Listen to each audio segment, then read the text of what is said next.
serve under your chairship. I'd like to thank the member facing right in securing this important debate and having covered the issues so comprehensively. In fact, all the speakers covered the issues very comprehensively and laid forward a number of solutions and actions which we'd like to see taken forward. I think there probably is an element of unanimity in this debate on what needs to be done.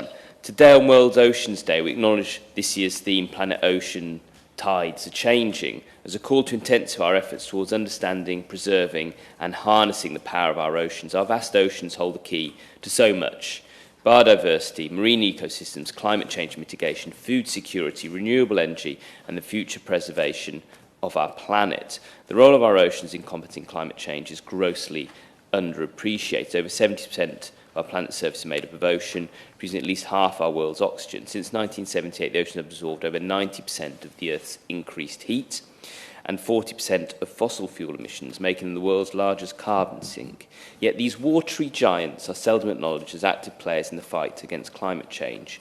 We need to draw focus to the power of blue carbon habitats such as salt marshes, seagrass meadows and mangroves, and we heard quite extensively from other speakers on these issues. Our seas and oceans are, of course, a rich source of biodiversity. Healthy seabeds are home to many species and drive richer marine ecosystems, but our marine environment and the creatures call it home face innumerable threats from human activity.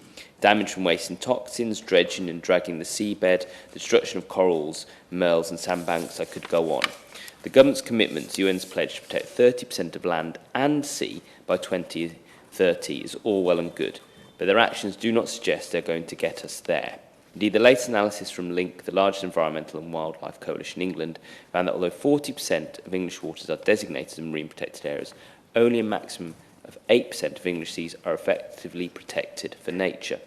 And whilst the 3 new protected marine areas announced by DEFRA this year are welcome, we should note these sites represent not even 0.5% of English seas.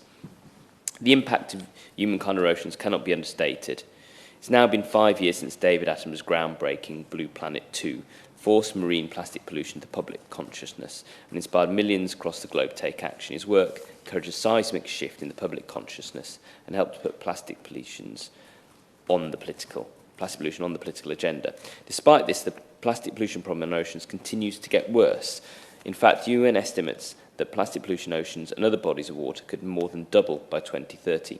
Plastics pose a significant threat to the stability of our global ecosystems and human health, as evidenced by the discovery of microplastics in both seabird eggs and human blood. This is a global crisis. We are not exempt from responsibility. In the UK, around 14 billion plastic bottles, 9 billion aluminium and steel cans, and 1.5 billion glass bottles are consumed each year. In fact, 75% of the litter found in our streets comprise of drinks containers, and much of it finds its way into our waterways. Despite this, the government's proposed deposit return scheme is limited to certain materials rather than creating a framework that could include more types of plastic or bioplastics in the future. The plan to eliminate all avoidable plastic waste by 2042 is years behind schedule. Only a Labour government will tackle waste and improve recycling rates and introduce an all-in deposit return scheme to tackle the problem head-on. Our seas are also of huge economic significance, supporting so many British people.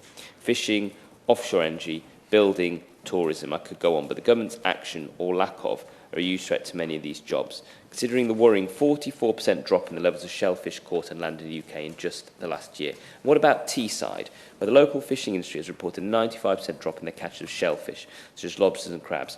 These die-offs are devastating nature and fishing sector. And yet when the Shadow Secretary of State addressed the House on 30th of March and asked the Secretary of State to join him in meeting with the North East Fishing Collective, she responded with an uncharacteristic clarity: "I do not need to meet with them." Uncaring and callous is Secretary of State's attitude to our own waters and biodiversity, so we can only assume she has less care for our global oceans. Talking of global oceans, let us not forget the UK overseas territories account for the 5th largest marine estate in the world.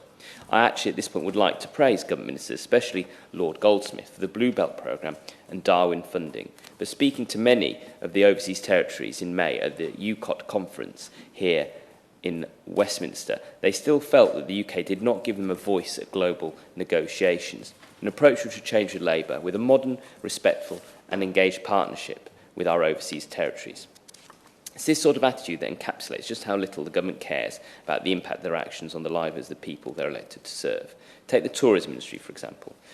They've been pleading with the government to help them stop sewage being dumped into waters near our beautiful beaches. Last month, 9 UK beaches lost their blue flag status, including the iconic Brighton Beach, which was subject to 45 sewage discharges last year.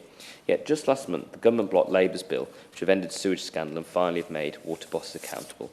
Our coastal community should not have to worry about water companies using their water as open sewers whilst the government turns a blind eye.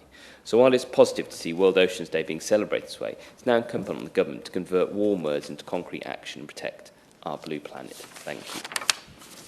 Minister Trudy Harrison.